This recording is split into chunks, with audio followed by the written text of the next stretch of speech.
Hello guys, magandang hapon sa ating lahat. Kumusta po kayo? Sana nasa mabuti po kayong kalagayan. Ayan, nakapagtapos na po tayo ng fabrication.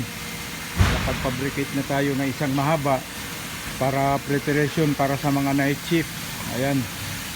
So simple lang, follow the drawings pa rin tayo. Pagka hindi natin alam, magtanong tayo sa ating mga leading hand or mga in charge natin para hindi tayo mahirapan. At marami pa tayong ginagawa dyan guys. So yung platform na ginagawa natin, chiller yan, chiller.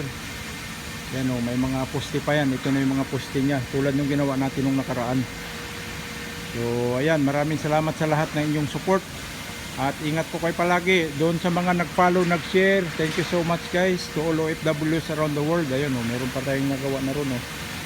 So thank you once again. Please don't forget to like, share, and subscribe.